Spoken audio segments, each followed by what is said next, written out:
సంవత్సరాల తరబడి government job కోసం వేచి చూస్తున్నారా? కేవలం 8 నెలల్లో మీ కల నెరవేర్చుకోండి. వెంటనే కింది నంబర్స్‌కి కాల్ చేయండి.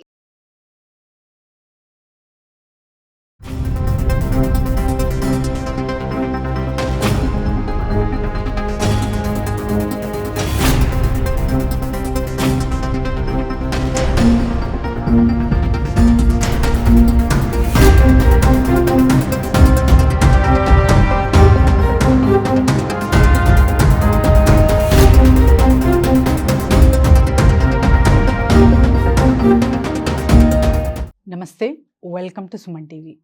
యుద్ధం శోకమా శాంతమా? పెహల్గాం ఎఫెక్ట్కి జవాబుగా భారతదేశం పక్కడ్బందీగా 9 స్థావరాల్లో మనం ఎస్పెషలీ టెర్రరిస్ట్ స్థావరాల మీదే అటాక్ చేయడం జరిగింది. సో దీనికి బదులుగా కూడా మనకు రిటర్న్ అటాక్స్ అనేవి చూస్తుంటాం. సో దీన్ని ఎలా చూడొచ్చు, దీని మీద చర్చించడానికి మనతో పాటు ఉన్నారు విజయ సింఘం గారు, ఆ సైకాలజిస్ట్. నమస్తే మేడం. నమస్తే మేడం. సో యుద్ధం శోకమా శాంతమా? మేడం, ఇప్పుడు చూస్తున్నాం మనం భిన్నత్వంలో ఏకత్వం. సో యూనిటీ ఇన్ డైవర్సిటీ అనే మెసేజ్ వరల్డ్ వైడ్గా మన భారతదేశం నుంచి మనం అందిస్తున్నాం. అండ్ ఈవెన్ ప్రెస్ మీట్ చూసినా కూడా సో అలానే ఇచ్చామన్నమాట మెసేజ్. దీన్ని ఎలా చూడొచ్చు? సో ఇది ఎప్పుడైతే మీరు చెప్తున్నారు ఈ పెహల్గాం ఉగ్రవాద దాడి గురించి తలుచుకుంటే రక్తం అనేది మరిగిపోతోంది ఒక దేశ పౌరురాలుగా. ఏంటి అంటే వెన్నుపోటు లేదా అంటే ఈ డైరెక్ట్ అటాక్ అనేది చేయకుండా ఈ రకంగా చేయటం అనేది, ఒక సామాన్యుల్ని బలి తీసుకోవటం అనేది, దానికి వ్యతిరేకంగా మన దేశం ఇప్పుడు ప్రతీకారం అనేది దేశం తరపున తీర్చుకుందనమాట. ఈ ఆపరేషన్ సింధూర్ లాగా మీరు అన్నారు శోకమా శాంతమా అనేది. శోకమేమీ లేదు ఇక్కడ. సో ప్రపంచ శాంతి కోసం యుద్ధాలు కూడా చేయాల్సి ఉంటుంది. జనరల్గా మన భారతదేశం ఏంటంటే శాంతి కాముక దేశం. ఎప్పుడు కూడా శాంతిని పెంపొందించాలి, ఏది కూడా సివిలియన్స్కి ఎప్పుడు కూడా నష్టం చేకూడకూడదు అని చెప్పి చూస్తుంది. అలాగే భిన్నత్వంలో ఏకత్వం కానీ, సర్వమత సమానత్వం, సౌభ్రాతృత్వం అనేది ఎప్పుడు కూడా గుణాలని కలిగి ఉంటుంది. అలాంటి దేశం ఇప్పుడు యుద్ధానికి సన్నద్ధమైపోయి యుద్ధ విమానాలని ఈ రకంగా పంపిస్తోంది అంటే అక్కడ మనము ఎదిరిస్తున్నది ఏంటి అంటే ఉగ్రవాదంపై ఉక్కుపాదం చూపిస్తున్నాం. అబ్సల్యూట్లీ. అంతేకాని ఆ పాకిస్తాన్ల మీద లేకపోతే మనుషుల మీద, సివిలియన్స్ మీద అని కాదు. అలాగే ఇప్పుడు మనం చూసుకున్నట్లయితే వింగ్ కమాండర్ వ్యోమికా సింగ్ కానీ, మనకి కల్నల్ సోఫియా ఖురేషి కానీ, వాళ్ళు ఎంత ప్లాన్ అండ్ ఎగ్జిక్యూషన్ అనేది వాళ్ళు చెప్తున్నారు. మీరు ఆ సిట్టింగ్లో, ఆ మీటింగ్లో న్యూట్రలైజ్ చేశామని చెప్తున్నారు. అర్థమైందా? సో ఆ శత్రు స్థావరాలు ఏవైతే ఉన్నాయో ఉగ్రవాదుల స్థావరాలని న్యూట్రలైజ్ చేయటం. సో అంత మనకి ప్రపంచ శాంతికి యుద్ధం కూడా చేయాల్సినటువంటి సమయం ఆసన్నమైంది. ఆపరేషన్ సింధూర్ ద్వారా ఆ రకంగా మనం చేయగలుగుతున్నందుకు ఎంతో గర్వంగా మన ఇండియన్స్ ఫీల్ అవుతున్నారు. ఎందుకంటే ఇది చెప్తూ ఉంటే నేను మీకు కొన్ని విషయాలు చెప్పాలి. ఇప్పుడు ఈ దేశం యొక్క బార్డర్లో ఉండి ఇప్పుడు ఆర్మీ కానీ, నేవీ కానీ, వీళ్ళు ఎయిర్ ఫోర్స్, వీళ్ళంతా కూడా మన దేశ భద్రత కోసం ఇంత కష్టపడుతుంటే ఈ టెర్రరిజం అటాక్ కోసం ఇన్ని ప్లాన్లు వేస్తూ వాళ్ళు తిండి నిద్ర మానుకొని ప్రాణాలను సైతం బలిపెట్టి వెళ్తున్నప్పుడు మన దేశంలో అంతర్గత శక్తులు అనేవి, విద్రోహ శక్తులు పుట్టుకొస్తున్నాయి.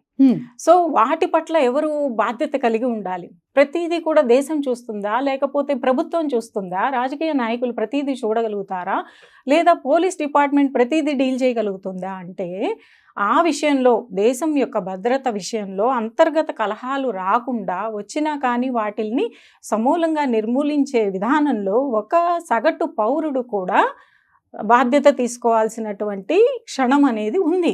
ఇప్పుడు దాని యొక్క ఆవశ్యకత తెలుస్తోంది. జనరల్గానే అంటాం, ప్రతి పౌరుడికి ఎలాగైతే స్వేచ్ఛావాయువులు పీల్చుకుంటూ ఇక్కడ హాయిగా అన్ని సదుపాయాలను అనుభవిస్తున్నాడో, అన్ని హక్కులు అనేవి తీసుకుంటున్నాడో, అలాగే బాధ్యతను కలిగి ఉండాలి. ఎలాగంటే మీకు ఒక ఉదంతం చెప్తాను. నాకే ఒకసారి ఏంటంటే మేము సైకాలజీ ప్రొఫెషనల్స్కి ఒక వర్క్షాప్ జరిగిందనమాట. సో అందరూ కూడా కొంతమంది టీచింగ్ ప్రొఫెషనల్స్, హై ప్రొఫైల్ ఉన్నవాళ్ళు, అలాగే ఈ సైకాలజిస్ట్ ప్రొఫెషనల్స్కి ఇంకా advanced thinking styles or methodologies గురించి ఒక వర్క్షాప్ అదర్ స్టేట్లో కండక్ట్ చేశారు. So that is 2 days workshop. అయితే ఆ వర్క్షాప్కి అందరం అటెండ్ అయ్యాం. అందులో ఆ 2 daysలో ఎక్కువ పార్ట్ ఆఫ్ సెషన్స్ అనేవి ఒక వ్యక్తికి, ఆ యూనివర్సిటీలో ఎవరైతే హెడ్ ఉంటారో ఆ డిపార్ట్మెంట్ హెడ్కి ఎక్కువ సెషన్స్ వేయడం జరిగింది. అందరం కూడా చాలా ఆతృతతో బాగా నేర్చుకోవాలి, అలాగే మనకి అందరికి కూడా నేర్పాలి మంచి, అలాగే ఏంటంటే ఒక అడ్వాన్స్డ్ థింకింగ్ స్టైల్స్ కానీ లేకపోతే సైకాలజీ ప్యాటర్న్స్ ఇంకా డిఫరెంట్గా ఏవైతే వస్తున్నాయో అవన్నీ కూడా నేర్పాలి అనేటువంటి కుతూహలంతో వెళ్ళాం అన్నమాట. స్టేట్ దాటి కూడా వెళ్ళాం. వెళ్తే ఆయన బిగినింగ్లోనే మాట్లాడటంలో కమ్యూనికేషన్ ప్యాటర్న్లో ఎలా ఉంది అంటే, నేను గమనించినటువంటి విధానం ఏంటి అంటే, ఒక క్రిటిసిజం మొదలు పెట్టడమే తన సహోద్యోగుల మీదో లేకపోతే తన జీవిత విధానంలో ముందుకు తీసుకెళ్తూ ఉన్న క్రమంలో ఏవో క్రిటిసైజ్ చేసుకుంటూ వెళ్ళటం అనేది జరిగింది. సరే, అది వింటూ ఉన్నాం. ఇంకా ముందుకు పోను ఏమని మాట్లాడుతున్నాడంటే, ఈ ఇండియన్స్ మూర్ఖులు, ఈ ఇండియన్స్ ఎందుకు పనికిరారు, వీళ్ళకు పంక్చువాలిటీ లేదు అనేటువంటి మాటలు నేను విన్నా. సో నాకు వెంటనే రక్తం మరిగిపోయింది అనమాట. ఎందుకు ఈ వ్యక్తి ఇలా మాట్లాడుతున్నాడు అన్న చిన్న బ్రేక్లో మనం వెంటనే 100 మందికి పైగా ఉన్నటువంటి వర్క్షాప్ అది. నేను వెంటనే వాయిస్ రేజ్ చేద్దాం అనుకొని, సరే ఏంటి ఇది నా పర్సెప్షనా లేకపోతే ఏంటి అని ఒకసారి చెక్ చేసుకుందామని బ్రేక్లో అడిగాను అనమాట. పక్క వ్యక్తుల్ని, ఏంటి ఇతను మాట్లాడేటువంటి విధానం డిఫరెంట్గా ఉంది, మీకేమన్నా అనిపిస్తుందా అని చెప్పి ఆ వర్క్షాప్ నిర్వాహకులు ఉన్నారు, వాళ్ళకి ఫస్ట్ క్వశ్చన్ రేజ్ చేశాను. అంటే అతను అంతేనండి, కొంతమంది ఇప్పుడు డిపార్ట్మెంట్ హెచ్ఓడీలు వాళ్ళు ఉంటారు కదా, వాళ్ళు అలాగే మాట్లాడతారు, మనం పట్టించుకోకూడదు, మీకు తెలీదు, వాళ్ళ మాటలు, ఆయన మాట్లాడే విధానమే అలాంటిది అన్నాను. సరే ఏదో పొరబడి ఉంటాడు అది కదా అని అనుకున్నా అన్నమాట. అనుకున్న తర్వాత మళ్ళీ సెషన్లో ఆయనకి ఎక్కువ సెషన్స్ ఉన్నాయి, మిగతావి కొంతమందికి ఉన్నాయి అదర్ ప్రొఫెషనల్స్, అవన్నీ చక్కగా జరుగుతున్నాయి, అవి చాలా చక్కగా మేము కూడా కోఆపరేటివ్ వెళ్తున్నాం, అందులో అంత చక్కగా జరిగి. బట్ ఇతని సెషన్కి వచ్చేటప్పటికి మళ్ళీ అదే మాట్లాడతాడు. ఏంటి ఈ ఇండియన్స్ యొక్క పంక్చువాలిటీ చూసుకుంటే అసలు ఎందుకు పనికిరారు, ఎప్పుడు పైకి వస్తారు, ఈ విధానాలు ఇలాంటివి, అలా మాట్లాడటం. అలాగే ఈ మహిళల పట్ల చులకనగా మాట్లాడటం, వివాహ వ్యవస్థ గురించి హేళన చేసి మాట్లాడటం, ఏది చూసినా మళ్ళీ అదే విధంగా సెక్సువల్ యొక్క యాక్టివిటీస్ గురించి దాంట్లో మాట్లాడటం. అంటే అసందర్భ ప్రేలాపనలు అని చెప్పచ్చు అన్నమాట.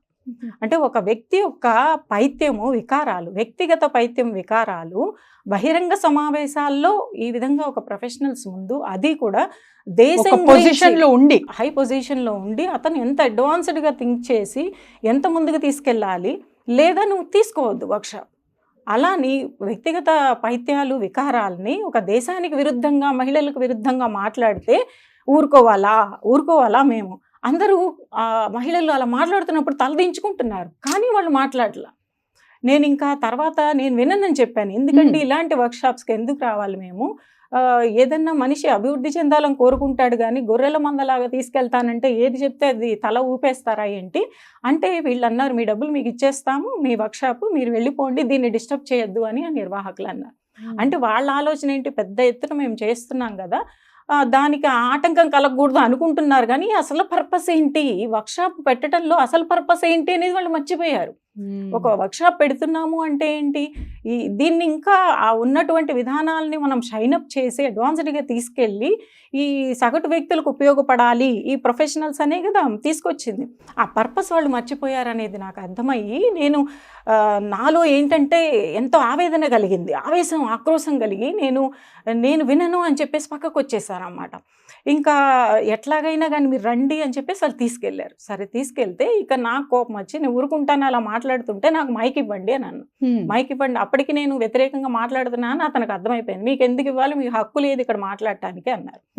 మీకు మైక్ ఇవ్వను, మీకు హక్కు లేదు, మీరు ఇక్కడ వినాల్సిందే అంటే, నేను పోరాడే మైక్ని ఇస్తారా లేదా అని చెప్పి తీసుకున్నా. మీరు మాట్లాడటమేనా, ఎదుటి వ్యక్తుల యొక్క అభ్యంతరాలని వినరా బహిరంగంగా మాట్లాడేటప్పుడు అని ఒకటే ఒక క్వశ్చన్ సూటిగా వేసా జవేరియా గారు అతనికి. మీ ఇండియన్స్, ఈ ఇండియన్స్ అని మాట్లాడుతున్నారు కదా, మీరు ఇండియనా కాదా అని ఒకటి మాట్లాడారు. మీరు ఇండియనా కాదా ఫస్ట్ చెప్పండి అని మాట్లాడారు. అంటే అతను తటపటాయిస్తున్నాడు అనమాట, చెప్పట్లా ఆన్సర్. తటపటాయిస్తున్నా అంటే అట్లా చెప్పాలా ఇట్లా చెప్పాలా, ఏం చెప్పలేడు కదా. సో ఇంకా అతను ఏంటంటే ఆమె దగ్గర నుంచి మైక్ లాక్కోండి అన్నాను. మైక్ తీసేసుకోండి, అసలు మాట్లాడటానికి వీలు లేదు అని చెప్పాను అన్నాడు. అంటే ఇంకా అసలు దానికి ఆన్సర్ ఇవ్వట్లేదంటే అర్థం ఏంటి? నేను అన్నాను, మీరు ఇండియన్ కాదు అనుకున్నట్లయితే జస్ట్ క్విట్ ఇండియా, ఉండకండి. ఎందుకు ఇక్కడ ఉండి మీ పైత్యాలు వికారాలు చూపిస్తారు, దేశం గురించి విరుద్ధంగా మాట్లాడితే ఇక్కడ ఎవరు ఊరుకోరు అని చెప్పి నేను అన్నాను. అట్లా ఈ విధానంలో నేను చెప్పదలుచుకుంది ఏంటంటే జవేరియా గారు, ఇప్పుడు ఒక కుటుంబంలో లోపాలు ఉన్నాయి అనుకోండి, కుటుంబ వ్యక్తులుగా పెద్దలుగా మనము ఈ లోపాలు మనలో ఉన్నాయి, మనం సరిదిద్దుకుందాము, ఇలా చేద్దాము అని మాట్లాడచ్చు. అలాగే మన భారతదేశం వసుదైక కుటుంబం. ఈ కుటుంబంలో ఏమైనా లోపాలు ఉన్నాయంటే మన ఇండియన్స్లో ఇటువంటి ఏమన్నా తప్పులు ఉంటే మనం ఇలా చేసుకుందాం అలా చేసుకుందాం అని చెప్పడంలో తప్పు లేదు. అలాగే మన మహిళల్లో ఏమన్నా ఇటువంటి అభ్యుదయ భావాలు పెంపొందించాలా అలా ఇలా అని మాట్లాడినప్పుడు హక్కు ప్రతి ఒక్క భారతీయుడికి ఉంటుంది. మన ఇండియన్స్, మన భారతీయులు, మన మహిళలు అని మాట్లాడితే కనుక హక్కు ఉంటుంది. అంతేగాని మీ అని ఎప్పుడైతే సపరేట్ చేస్తారో అక్కడ హక్కు అనేది ఉండదు. శిక్షార్హులు అని గుర్తు చేసుకోవాలి. ఎస్. సో ఎవరు మీరు భారతదేశం గురించి మాట్లాడటానికి, మీకు ఇక్కడ ఉండేటువంటి ఇష్టం లేకపోతే ఎక్కడ ఇష్టమైతే అక్కడికే వెళ్ళండి, మీకు తెలుస్తుంది ఇక్కడ ఉన్నటువంటి ఎంత సదుపాయాలు, ఎంత భద్రత, ఎంత స్వేచ్ఛావాయుల్ని పీల్చుకుంటూ ఇన్ని సదుపాయాలు అనుభవిస్తూ దేశం గురించి పిచ్చిగా మాట్లాడతారా? మీరేమన్నా మహిళోద్ధారకురా లేక దేశోద్ధారకులా చెప్పండి. దేశోద్ధారకులైతే మాట్లాడండి, మహిళలను ఉద్ధరిస్తున్నారంటే మాట్లాడండి. అంతేకాని పిచ్చి ప్రేలాపనలు చేస్తే ఇక్కడ సగటు పౌరుడు ఎవరు కూడా ఊరుకోడు. ఎస్. ఈ ఉగ్రవాదాలని రూపుమాపాలి అంటే ఫస్ట్ అంతర్గత కలహాల రూపంలో, అంతర్గత శత్రువుల రూపంలో మన దేశంలో ఏదైతే జరుగుతుందో దీనికి విరుద్ధంగా ప్రతి పౌరుడు కూడా గళం లేవనెత్తాలి. సో ఇది నాది కాదు కదా, ఎందుకు ఇక్కడ గొడవ అని. ఇప్పుడు ఆ రోజు కూడా ఆ వర్క్షాప్లో వాళ్ళు ఏమన్నారంటే, ఇది మీ స్టేట్ కాదు కదండి, మీ యూనివర్సిటీ కాదు, వీళ్ళంతా కొత్త వాళ్ళు, ఒకరోజు మీరు కళ్ళు మూసుకుంటే అయిపోతుంది, సర్టిఫికేట్ తీసుకొని వెళ్ళిపోండి అని. ఒకరోజు కళ్ళు మూసుకునేది ఇక్కడ మాట్లాడుతుంది మీ గురించో, మీ ముత్తాతలో మా ముత్తాతల గురించో కాదండి, భారతదేశం గురించి మాట్లాడుతున్నారు. సో ఎదుటి వ్యక్తి ఎవరైనా కానీ, అది ఎవడైనా కానీ భారతదేశం గురించి వ్యతిరేకంగా మాట్లాడితే నేను ఊరుకోను అని చెప్పి అన్నాము. నేను తీసుకోను, నాకు ఆ సర్టిఫికేట్ వద్దు, నాకు వర్క్షాప్ వద్దు, నేనే బ్యాన్ చేశాను అన్నమాట. Okay. So lastly they understood. మిగతా వాళ్ళు కూడా అతని మీద కంప్లైంట్ చేశారన్నమాట, ఇలాగ మీరు అభ్యంతరకరంగా మాట్లాడకూడదు అని. సో నేను ఆ వ్యక్తికో లేకపోతే అక్కడ ఉన్న యూనివర్సిటీకో విరుద్ధం కాదు, అతనిలో ఉన్నటువంటి ఆ భావాలకి నేను విరుద్ధం. దేశ వ్యతిరేక భావాలు అయితే ఏవైతే ఉన్నాయో, మహిళలకు వ్యతిరేకంగా intentions are very very important, వాటికి నేను విరుద్ధంగా పోరాడాన్ని తప్పితే ఈ విధంగా. అలాగే మన దేశం ఎప్పుడూ కూడా సర్వమత సమానత్వము, సౌభ్రాతృత్వము, భిన్నత్వంలో ఏకత్వం అనేది చూపిస్తుంది. నువ్వు ఈ మతం, నువ్వు మా దేశానికి రావద్దు, మా దేశంలో ఈ మతమే ఉంటుంది అనేటువంటిది ఎప్పుడూ కూడా లేదు. ఇవాల్టి రోజున ఈ ఉగ్రదాడిలో, పహల్గామ్ ఉగ్రదాడిలో నువ్వు ఏ మతస్థుడివి అని చూసి మరి ఏ రకంగా అమానుషంగా, అమానవీయంగా వాళ్ళని చంపేశారు, వాళ్ళ భార్యల దగ్గర, పిల్లల దగ్గర. ఏ మతస్థుడివి అనేటువంటి లేపారంటే ఎంత అమానుషం. దానికి తగ్గట్టు ఇప్పుడు మనం పగ తీర్చుకుంటున్నాం అన్నమాట వాళ్ళ మీద. సో శాంతిని నెలకొల్పటానికి యుద్ధాలు కూడా చేయాలి, ఇలాంటి ఉగ్రవాదుల మీద, ఉగ్రవాదం మీద మనం చేయాలి. అప్పుడు ఇటువంటి భావాలు కూడా రాకుండా ఉంటాయి. అలాగే ఈ అంతర్గతంగా ఎవరైతే శత్రువులు ఉంటారో, మీకు దీని మీద ఒకటి చెప్తాను చాలా చిన్న క్లుప్తంగా. మతపరంగా ఒక వ్యక్తిని మనం చూడటం అనేది ఎప్పుడూ తగదు. ఈ విధంగా ఉగ్రవాదం మీద మనం ఉక్కుపాదం మోపుతూనే ఉండాలి. ఈ విధంగా మత కల్లోహాలు రేకెత్తినా కానీ, ఏమన్నా రేకెత్తించినా కానీ వాటి మీద సగటు పౌరుడు కూడా నిలబడి దానికి పోరాటానికి సిద్ధంగా ఉండాలి. ఎందుకంటే మనం అక్కడ డైరెక్ట్గా యుద్ధంలో మనం చేయట్లా, ఎంత హాయిగా కూర్చుంటున్నాం అక్కడ, అంత జరిగిపోతూ ఉంటే ఎంత హాయిగా కూర్చుంటున్నాం ఇక్కడ, ఎంత ప్రాణాలు ఇస్తున్నారు వాళ్ళు. ఏ రకమైనటువంటి ఎగ్జిబిషన్ చూస్తుంటే అసలు రోమాలు నిక్కపొడుచుకుంటున్నాయి నాకు. వీళ్ళు వ్యోమికా సింగ్ కానీ, కురేషి వీళ్ళు కానీ, అండ్ ఎంతమంది నేవీ అండ్ ఈ ఆఫీసర్స్ అంతా మనకి చూపిస్తున్నారు కదా అందులో ఆపరేషన్లో ఉన్నవాళ్ళు. అంతగా శక్తులు ఒడ్డి చేస్తున్నప్పుడు మనము ఇలా తీరాన ఉన్నాం, చక్కగా అనుభవిస్తున్నాం.